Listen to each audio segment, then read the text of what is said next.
तय कर देने वाली डरावनी कहानी और बेल आइकन प्रेस करना ना भूलें। पिछले एपिसोड में आपने देखा था कि अर्जुन के सामने अचानक तेज उड़ता हुआ बुढ़ा आदमी आकर खड़ा हो जाता है और उसकी आंखों से तेज चमकती हुई रोशनी निकलती है। अब आगे अर्जुन उस तेज रोशनी के सामने अपनी आंखें बंद कर लेता है और जोर से चिल्लाता है। उसकी आवाज सुनकर उसके पापा वहां आ जाते हैं और उसका हाथ पकड़कर उसे कमरे के अंदर खींच लेते हैं और उसको गले लगा लेते हैं। अर्जुन के पापा बोलते हैं, आँख खोलो बेटा, मुझे सब पता है तुमने क्या देखा। पीछे से अभिषेक आता है और बोलता है, बस करो पापा, मुझे पता है आप क्या कहने वाले हैं। आपके दिमाग में हमेशा भूत रहता है और इस भूत को आप मेरे भाई पर हावी करना चाहते हैं। अभिषेक अर्जुन का हाथ पकड़ता है और बोलता है, देखो छोटे, मुझे भी बहुत सी चीजें दिखती हैं और मैं तो हॉरर नॉवल ही लिखता हूँ, पर सच तो ये है कि हमें अगर कुछ भी गलत दिखता है तो वो इसलिए क्योंकि हमारे परिवार में एक बीमारी फैली हुई है। हमारी माँ दिमागी तौर पर बीमार रहती थी और पापा को हमेशा भूत दिखता है। ये एक मानसिक रोग है और मैं नहीं चाहता कि तुम इन बातों पर यकीन करो। तभी अचानक बहुत तेज आवाज आती है और सब स्टोर रूम की तरफ भागते हैं और देखते हैं कि उनकी बहन की डेड बॉडी जमीन पर नीचे गिर जाती है। सब चौंक जाते हैं और ज्योति बोलती है, ये सब क्या हो रहा है? कल हमें अपनी बहन को अलविदा कहना है और आज तुम सब आपस में लड़ रहे हो। बस भी करो, अब आरती की बॉडी को ऊपर रखो और सब सो जाओ क्योंकि कल सुबह हमें जल्दी उठना है। अगले दिन सुबह आरती के पापा ने सभी से बोला, मैं अपनी बेटी को जलने नहीं दूंगा, इसलिए हम आरती को दफन करेंगे। सभी कब्रिस्तान पहुंचते हैं और एक एक करके ताबूत के ऊपर मिट्टी डालते हैं। जैसे ही अर्जुन ताबूत पर मिट्टी डालता है वैसे ही उसे अपनी बहन उड़ती हुई नजर आती है और उसकी माँ की आत्मा भयानक चेहरा लेकर उसका हाथ पकड़ लेती है और बोलती है, भाग जाओ, पर भाग के जाओगे कहाँ?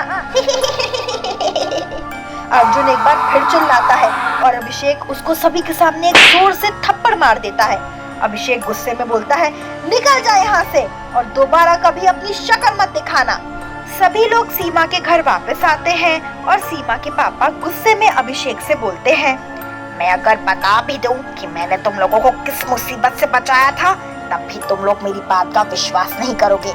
जब तुम लोग बहुत छोटे थे तब एक दिन अचानक रात में बहुत तेज बारिश हुई जिससे घर की लाइट चली गई। मैंने तुम सभी को एक साथ लिविंग एरिया में रहने को बोला था और मैं तुम्हारी माँ को ढूंढने ऊपर चला गया। मैंने देखा कि वो बिल्ली की तरह रेंगते हुए चल रही थी। मैंने उससे पूछा, बच्चे सब नीचे हैं और तुम यहाँ खेल रही हो? उसने कुछ नहीं बोला और सीधे चली गई। मैंने भी उसका पीछा किया और देखा कि वहाँ पर दीवार खत्म हो जाती है।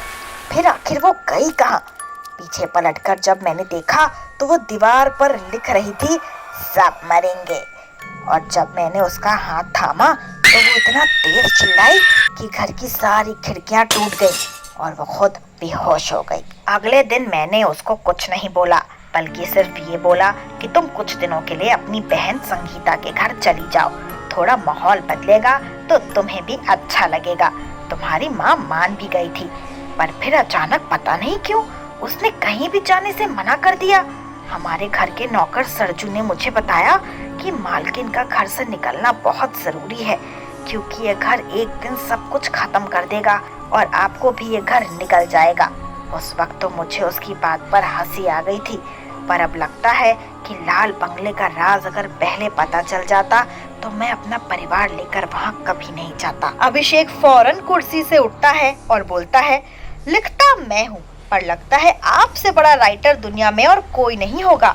कल सुबह की मेरी फ्लाइट है, इसलिए मैं तो कल चला जाऊंगा और अगर किसी को पापा की बात सुनने में मजा आ रहा है तो वो यहाँ रुक सकता है। अभिषेक के वहाँ से जाते ही अचानक लिविंग एरिया से बहुत जोर से किसी चीज के गिरने की आवाज आई। ज्योति और उसके पापा भागकर वहाँ पहुँचे तो देखा कि उन लोगों की फैमिली फोटो नीचे गिर गई थी। जब सब उसके नजदीक पहुँचे तो अचानक सोफे के नीचे से एक हाथ निकला और उसने ज्योति का पैर पकड़ लिया। ज्योति जोर से चिल्लाई पर वो हाथ तेजी से ज्योति को सोफे के नीचे खींचने लगा। ज्योति के पापा ने ज्योति के हाथ को जोर से खींचकर किसी तरह से उसे बाहर निकाला और दोनों दीवार से टिक गए। तभी वो साया इतना बड़ा हो गया कि ज्योति और उसके पापा की चीख निकल गई। तभी सीमा भागती हुई वहाँ पहुँचती है और उसने जल्दी से लाइट ऑन की और बोली, ये फोटो फ्रेम नीचे क्यों फेंक दिया और इतनी जोर से क्यों चीख रहे हो? ज्योति बोली, पापा वो गायब हो गया, लगता है वो किसी को नहीं छोड़ेगी। सीमा चिल्लाकर बोलती है, कौन नहीं छोड़ेगी, यहाँ पर तो कोई भी नहीं है। ज्योति के पापा उसको गले लगाकर बोलते हैं, मैं सब ठीक कर दूंगा।